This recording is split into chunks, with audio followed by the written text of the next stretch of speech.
A good Erev Shabbos, everyone. Erev Shabbos, Parshas Devarim, which also is Shabbos Chazoin. Shabbos Chazoin is the Shabbos that we lay in the Haftorah Chazoin Yeshayahu. It's the first perek in Sefer Yeshayahu. This is the final of the Shloishet Paranusa.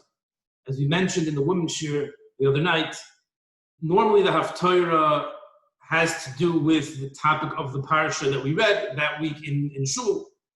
There are 10 exceptions in a row this time of year. There are other exceptions other times of the year where the Haftorah is not related at all to the subject matter of the parshas, the sedras that we're laying in Shul. Rather, it's apropos to the time that we're in. So the 3 weeks have the Shloishet Paranusa, the 3 Haftorahs of Peronius, of trial, of difficulty, when bad things happen to Klal Yisrael. That was last week and the week before. 2 Haftorahs from Sefer Yirmiyah. Shabbos Chazoin is named after the Haftorah, the last of the Shloishet Paranusa of the 3 parshas of Peronius, which is Chazoin Yeshayahu ben Amoitz. And in the Be'ez Hashem, next Shabbos, the Shabbos Nachamu, named after the Haftorah Nachamu Ami, and that begins the Shiva de Nechemta, the 7 Haftorahs of Nechama, of consolation, that will end right before Rosh Hashanah. So from now until the end of the year, we're in this 10 Haftorah segment of the year. So the Meshech Chochma has an unbelievable insight into this Haftorah. Now, it's a little more technical Meshech Chochma with a very, very powerful message for us during this period of time. And we know that, as a general note, in when it comes to Yom Tovim, we discussed in Women's Shir also the concept that Tisha B'Av in 9 days are a moed, just like Sukkot, Pesach, and Shavuot are moedim. They're moedim. So the pasuk in Eicha, in the first parak, Kiru Alai Moed, also calls Tisha B'Av a moed of sorts. It's a moed of richuk. It's a time to analyze our relationship with HaKadosh Baruch Hu from the perspective of being distanced from Him. There are ma'adim of kiruv and ma'adim of richuk. There are times that we celebrate our relationship. We focus on our relationship with the HaKadosh Baruch Hu in the context of being close to Him. We go to the Beis HaMikdash and the Shalosh Regalim. On Rosh Hashanah, Mamlech Hashem, we coronate Hashem. On Yom Kippur, we daven tshuva that Hashem should forgive us. Those are times of closeness. Then there are mo'adim. There's a moed of richuk, of distance. And that's also essential for a relationship, as we discussed.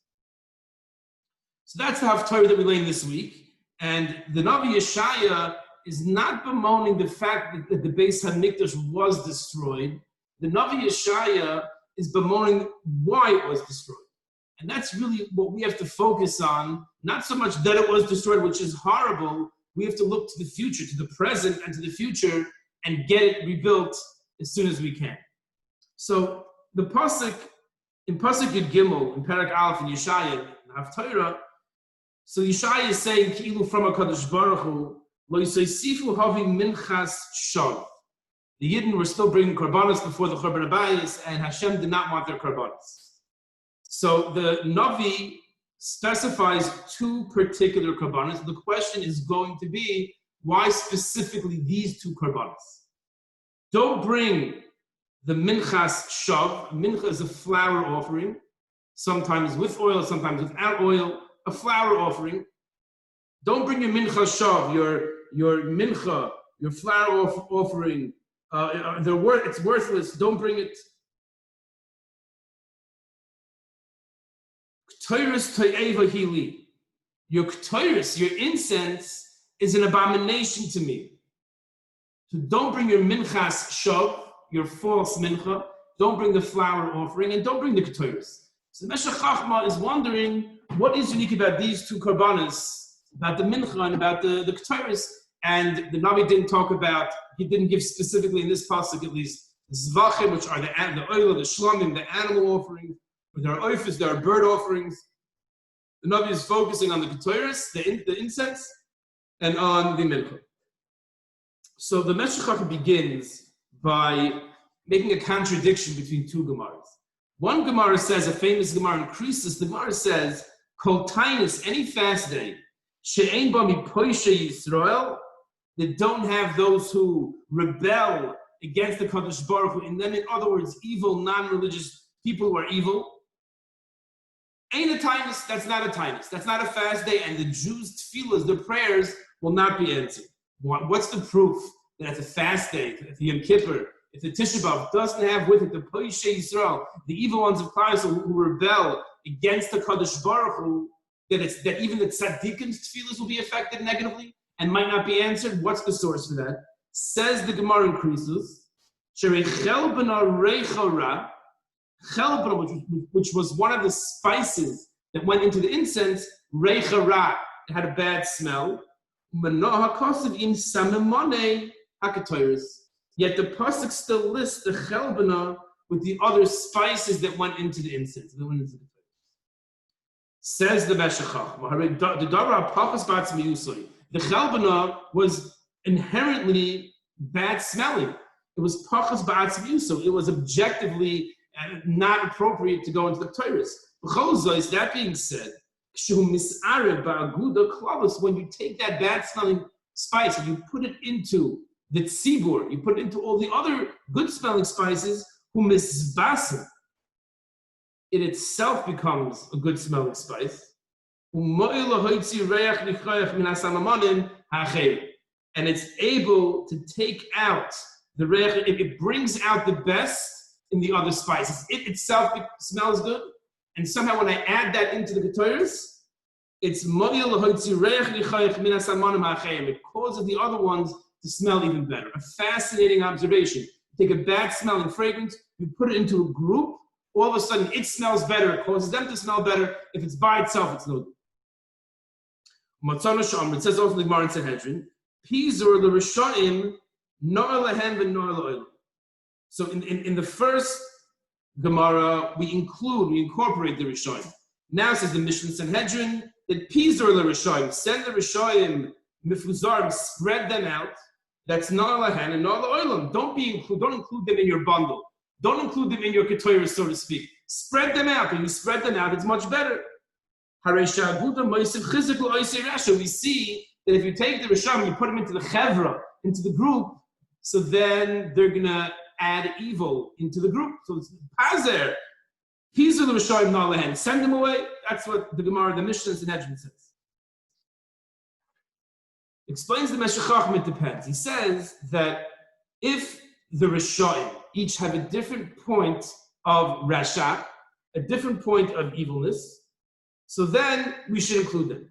For example, if one is stingy, and one is a Baal Lashon Hara, and one is a Baal Kas, one gets angry, when they're together in one Aguda, then they're going to cause each other to smell good. Why? The one who is stingy will learn from his three friends, the one who's a Baal Lashon Hara, the one who's a Baal Kas, and the one who's not a Baal Chesed. So he's going to learn from them to give money. And the guy who's a Baal Kas will learn from the other three to not be a Baal Kas. And therefore, they're going to influence each other positively. And especially if you throw them into a group of tzaddikim. But if they're all maskim maltchunura achas, if they're all stingy, or they're all Baal Kas, then their chains will be strengthened and it'll go from kari achbish, from a spider's web into avsais agal, into the chains, the ropes that you use to guide the wagon, the horse, the buggy. So Pizur Rishayim Na'alahem, when do we say the Mishnah and Sanhedrin, it's good to spread out the Rishayim? That's when they all have the same bad midah. When they're different bad midahs, we say put them together and they're going to they'll be masakin each other. Says the Meshech, the Indian of the Beis HaMikdash was his koyach to be ma'ached, the Klolius Yisrael, Levavei El Makom Echad, to focus and to channel all of Klal Yisrael into one place and to unify Klal Yisrael. As the Gemara says in Brachos and Daf Lamed, everybody davens towards towards Eretz Yisrael, Yerushalayim, the Beis HaMikdash, the Kodesh HaKadoshim. So all the Yidden are focusing in one place. The Beis HaMikdash is the place where all the Jewish people come together. That's why, says the Meshech Chochma, they had miracles happening every day. The Mishnah in the 5th paragraph of Pirkei Avos says there were 10 miracles daily that took place every single day in the Beis HaMikdash. Now, it doesn't make sense. In this world, there's no miracles. We don't have that, at least on a consistent basis. But in the Beis HaMikdash, there was no lacking, there was no pagam. Why? You take all the yin, you put them together, so they're a davar shalem. I mean, any one person who has a chisar, has a lacking, that will be filled out by the other yin who don't have that lacking. So when we come together as one, we take all the milas of each other, we become perfect.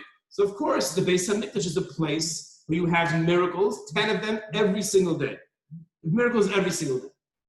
That's a natural phenomenon, says the Meshech. And they're all Malim Reich Nichayach. This guy has his Yirah Shemayim, this guy has his Tzidkus, this has his Avos Yisrael, this person's giving a lot of charity to Tzedakah, this person's learning Torah, and that's how the Beis HaMikdash works. Now says the Meshech, now we come back to our pasuk and we ask, why is it that in Perek Aleph pasuk Yud Gimel, in Sefer Yeshaya, the Navi Yeshaya is telling Klal Yisrael, Hashem does not want your mincha and does not want your ketores. What is special about the mincha and about the ketores that Hashem doesn't want it? Says the Meshech Chochma, the mincha, the korban mincha is only brought in two ways. Either the individual brings the korban mincha, or it can be brought on behalf of Klal Yisrael, a minchas tzibur, korban tzibur. But there is no option to bring a korban mincha b'shutfus. Normally, you can bring a korban yourself. I can go with my friend and bring it together. Two of us bring together. And there's a concept of korbanos tzibur, the whole cloud brings it. In mincha, you cannot bring it b'shutfus. It's exeris akasav, daftich mir nefesh, it's exeris akasav, that either only the yachid brings it or the tzibur. Now the yachid obviously is one individual. And says the Meshech Chochma, the tzibur also is one entity. The tzibur is one entity. It's not made up of a number of yechidim. The tzibur is a distinct entity that's one. And in that context, everyone's lackings are ironed out by everyone else's positive traits. Lachein, says the Meshech Chochma, since Klal Yisrael during the Churban Abayis, the events and the days leading up to it, and the years leading up to it, they lost that mila of unity. They wanted to swallow each other up. Like we say this in Torah, they were like Sdoim and Amoira. Therefore, they were nivdal. Each one was separate from the group. They weren't able to be part of the group.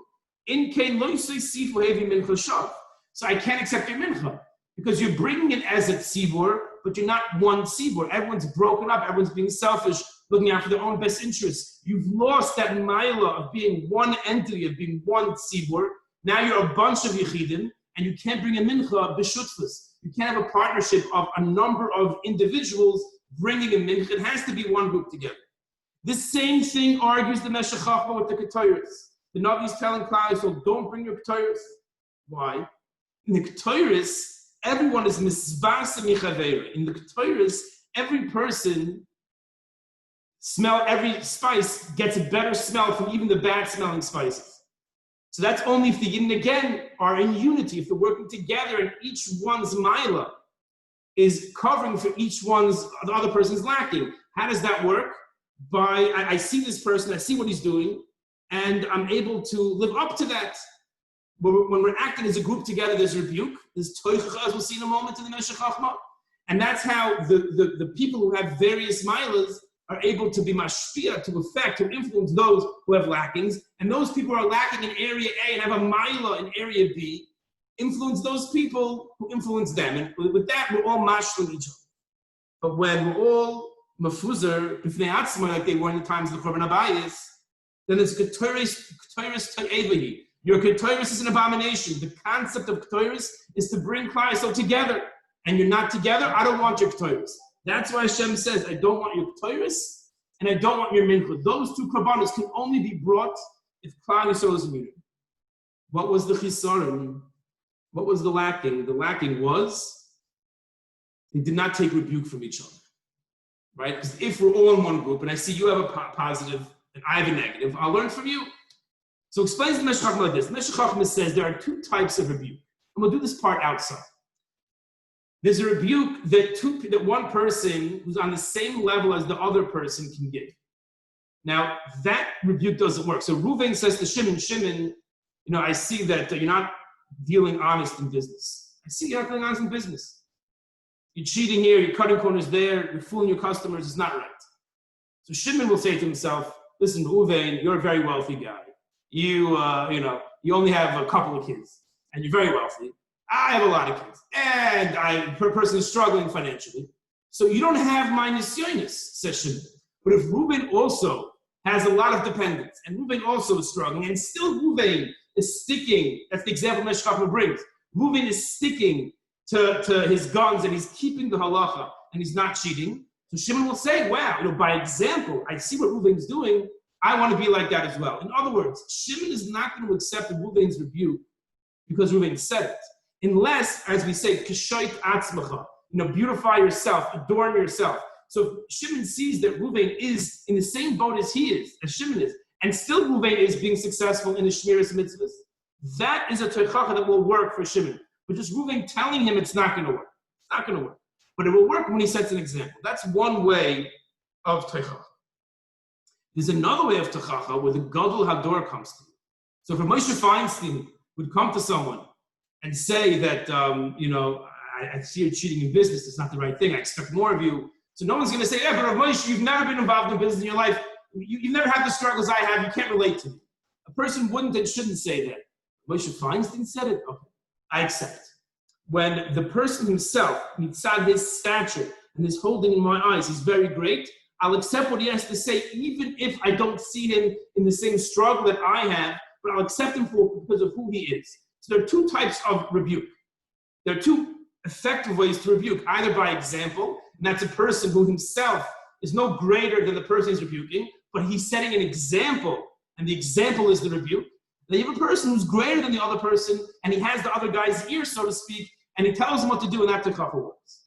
Says the Meshech, the Gemara in Shabbos says, and Daf Kufi Tesem Beis, Lo Yicharvi Yerushalayim El B'Shvil Shlechichu Zeh. Yerushalayim was destroyed. The Beis Hamikdash was destroyed. And as we say, any generation, the Beis Hamikdash is not rebuilt in that generation. It's as if it was destroyed. So we should not think to ourselves, if we would have lived back then, it wouldn't have been destroyed. And as much as it was destroyed back then, it would have been destroyed chas v'shalom today also, because we haven't fixed what the Averas they had. What does the Gemara in Shabbos say? What was the Avera of that generation? B'shvil shelo zeh es zeh. They did not rebuke each other. As the Medrash in Eicha says, Hayu sarei ke'elim. Their ministers were like sheep. Ma'ayil zeh roishe zeh b'tzad zanav shel zeh. When the sheep walk, you have the one in the back's head is by the tail of the other one. They didn't look up at each other. They all had their heads down. They didn't look up. They did not rebuke each other. Says the Meshech Chochma, what's the lashon of the Gemara? Zeh es zeh. They didn't rebuke zeh es zeh, not zeh lizeh. Zeh lizeh means, it sounds like a more direct, overt type of rebuke. Zeh es zeh is lashon nispa'el. What nispa'el zeh? They didn't hear the rebuke from the other person. I saw someone who was going through my struggles and still he kept the mitzvahs. I wasn't mispoiled from that. That's referring to the first type of teichacha, the first type of rebuke, where the person's not on a higher level than I am, but I see him being successful with the same struggles, and he's successful. I should learn from that. They did not learn from that. That's number one. The Gemara in Shabbos says also, the same Gemara, because they were mavazeh. They denigrated the Talmidei Chachamim. Says the Meshech Chacham, this is connected to the second form of rebuke, where the person of higher stature, Moshe Feinstein, rebukes someone. No one looks to see, well, have you been through my struggles? No, I respect this person's opinion, and therefore I accept his rebuke. The take-home message for us is to realize that the reason why, one of the reasons why we had a Churban Habayis was because of lack of rebuke. How is a person supposed to grow in Yiddishkeit if he doesn't accept teichacha, the ben soimer u'moyer, who will not listen to his parents?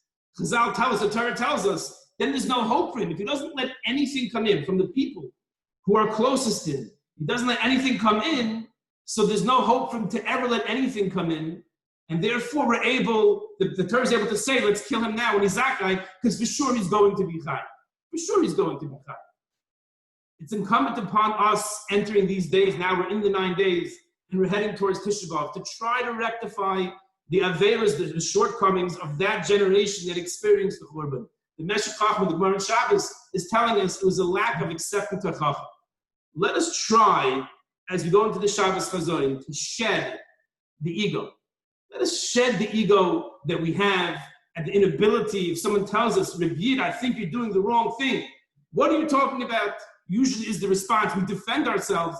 Let's take away that ego. Let's take away that insecurity. Let's even ask of other people, this is this period of time. Tell me, what do you think I can improve on? As Rav Volva says, if you pass by a room and you hear two people talking, and one of them is saying, that guy is Schreck, he's this, and he's that, and he's other, and the guy's mom is being Mavazim. He's mom is saying all my Shasroinis. And I have a friend who's there who's trying to defend me. No, you don't understand. That happened because of this, and that's that, and you misunderstood that. And when I pass by that room, what's my reaction? The non-Ben Torah comes in and says, oh, chutzpah, how could you say that? The Ben Torah says, the Erlich Yid, the true Jew says, you know what? He says, I'm much worse than you're saying. I'm doing things much worse than you're saying. That's what the true Ben Torah is in touch with his chesronis. As we mentioned in the women's shir, from the Orchos Tzadikim, that daiga, that worry about my lacking is supposed to motivate me to fix myself. So that'll be our project during these 9 days, the Shvuah Shechal by the Tisha B'Av, to try to rectify the avera of that generation and to at least accept rebuke, if not even ask someone to rebuke you, to tell me what am I lacking, how can I make myself better. And with that, we should be zoiche to the building of the Beis HaMikdash in Heru v'Yameinu.